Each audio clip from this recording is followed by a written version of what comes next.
बिस्मिल्लाहिर्रहमानिर्रहीम। अस्सलाम वालेकुम। आज हम डिस्कस करने जा रहे हैं अबाउट हीट कैपेसिटी। कल के लेक्चर में हमने डिस्कस किया था about case laws, Charles law और बॉयल्स लॉ हमने डिस्कस कर लिया था। हीट कैपेसिटी का क्या मतलब है? देखें, ये है एक बॉडी। ये क्या है? ये एक बॉडी है। अब इस बॉडी का हम क्या करना चाहते हैं? टेम्परेचर बढ़ाना चाहते हैं। कितना हम टेम्परेचर बढ़ाना चाहते हैं? 1 केल्विन या फिर 1 सेंटीग्रेड। एक बॉडी है जिसका टेम्परेचर हम इंक्रीज करना चाहते हैं। कितना? 1 केल्विन या 1 डिग्री सेंटीग्रेड। तो उसके लिए जो हीट हमें रिक्वायर होगी, उसे हम क्या कहेंगे? उसे हम कहेंगे heat capacity. The amount of heat required to raise the temperature of a body by 1 Kelvin or 1 centigrade is called heat capacity. मैं अगर कहूँ हमारे पास एक एलिमेंट है A, ठीक है, एक तरफ हम लेते हैं इसका 10 kg और दूसरी तरफ हम लेते हैं इसका 20 किलोग्राम। क्लियर? इसे हमने किस में लिया? किलोग्राम में। अब हम क्या करना चाहते हैं? इन दोनों का 1 सेंटीग्रेड या 1 केल्विन हम क्या करना चाहते हैं? रेज करना चाहते हैं, इंक्रीज करना चाहते हैं। तो किसकी हीट कैपेसिटी ज्यादा होगी? इसकी हीट कैपेसिटी ज्यादा होगी क्योंकि इसका मास है 20 kg। इसके नंबर ऑफ मॉलिक्यूल्स क्या है? ज़्यादा हैं। इसके नंबर ऑफ मॉलिक्यूल्स कम हैं। तो इसे क्या चाहिए? इसे हीट कैपेसिटी ज़्यादा होगी, इसकी हीट कैपेसिटी होगी कम। क्लियर? तो इसे क्या चाहिए? अमाउंट ऑफ हीट ज़्यादा चाहिए 1 केल्विन रेज करने के लिए, और इसे अमाउंट ऑफ हीट कम चाहिए 1 केल्विन रेज करने के लिए। क्लियर? तो ये बात हुई किसकी? हीट कैपेसिटी की। हीट कैपेसिटी का जो फार्मूला है वो है Q = C डेल्टा T।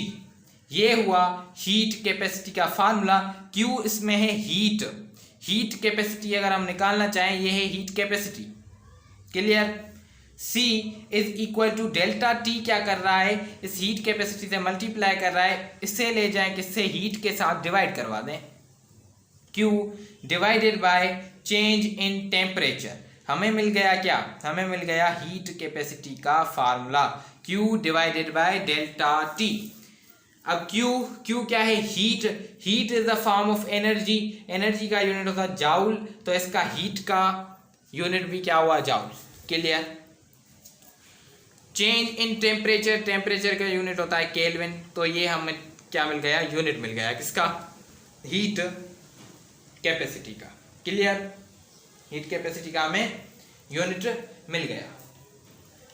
अब देखें, इसके बाद जो हमारा दूसरा टॉपिक है वो है स्पेसिफिक हीट कैपेसिटी। दूसरा जो हमारा टॉपिक वो है स्पेसिफिक हीट कैपेसिटी। क्लियर? अब हम स्पेसिफिक हीट कैपेसिटी के बारे में डिस्कस करने जा रहे हैं। अब स्पेसिफिक वर्ड से ही जाहिर हो रहा है क्या हो? इसमें स्पेसिफिकेशन हो। स्पेसिफिकेशन। क्लियर? स्पेसिफिकेशन का क्या मतलब? इसमें मास क्या होना चाहिए? इसमें मास होना चाहिए यूनिट। मतलब एक ही मास हम लें। मास शुड बी यूनिट। 1 kg। अगर बॉडी A है तो 1 kg, बॉडी B है 1 kg। जैसे यहाँ हम क्या कर रहे थे हीट कैपेसिटी में? बॉडी A ले रहे हैं लेकिन उसका मास क्या ले रहे हैं? उसका मास ले रहे हैं चेंज। इसका A ही एलिमेंट है लेकिन इसका मास 10 kg है, उसका मास 20 kg है। लेकिन इसमें क्या करेंगे? इसमें हम मास यूनिट लेंगे। मास यूनिट का मतलब है मास हम एलिमेंट्स का एक ही लेंगे, मास चेंज नहीं करेंगे। तो क्या आ जाएगी? इसमें आ जाएगी स्पेसिफिकेशन। क्लियर? इसमें हम एनी, कोई भी मास ले सकते हैं, any mass of the body. इसमें हम क्या लेंगे, unit mass of the body, unit mass of the body. इसमें any mass of the body और इसमें unit mass of the body. Clear. अब चलते हैं हम इसके फार्मूला की तरफ। फार्मूला इसका क्या होगा, Q is equal to M C delta T. अब ये Q क्या है, हीट, C इसमें क्या है, specific heat. Clear. C is equal to M delta T. अब देखें एम डेल्टा टी क्या जाएंगे, डिवाइड में जाएंगे। ये C के साथ क्या हो रहे हैं, मल्टीप्लाई, तो Q के साथ क्या जाएंगे, डिवाइड में।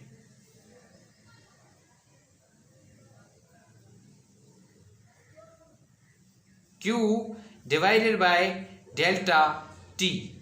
क्लियर। डेल्टा टी के साथ क्या आएगा, M। क्लियर। इसमें हम मास क्या लेंगे, यूनिटी का। क्लियर। यूनिट अगर हम निकालें, जाउल पर किलोग्राम पर केल्विन, हमारे पास ये आ गया स्पेसिफिक हीट का यूनिट। क्लियर।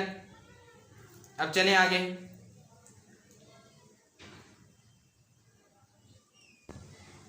अब हम आते हैं मोलर स्पेसिफिक हीट की तरफ। Molar specific heat. Clear.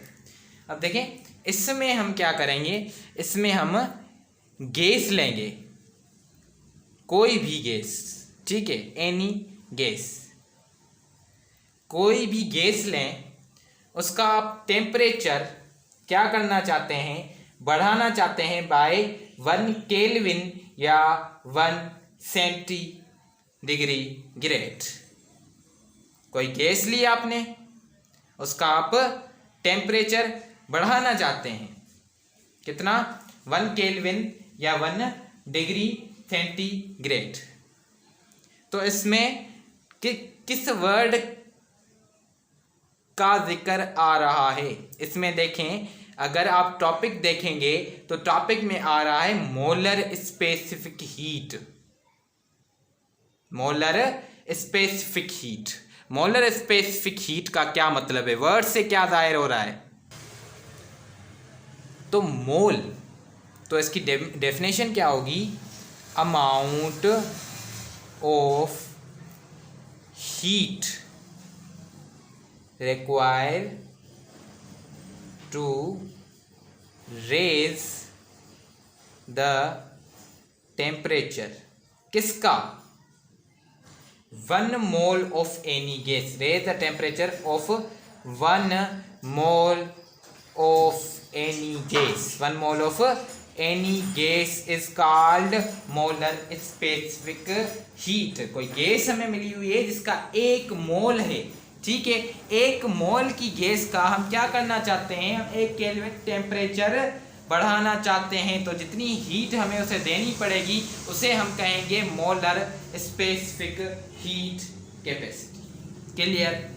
Molar specific heat capacity का जो फार्मूला है वो क्या है, वो है Q is equal to N C delta T. अब यह N क्या शो हो रहा है, N शो हो रहा है number of moles, C is equal to Q divided by N delta T।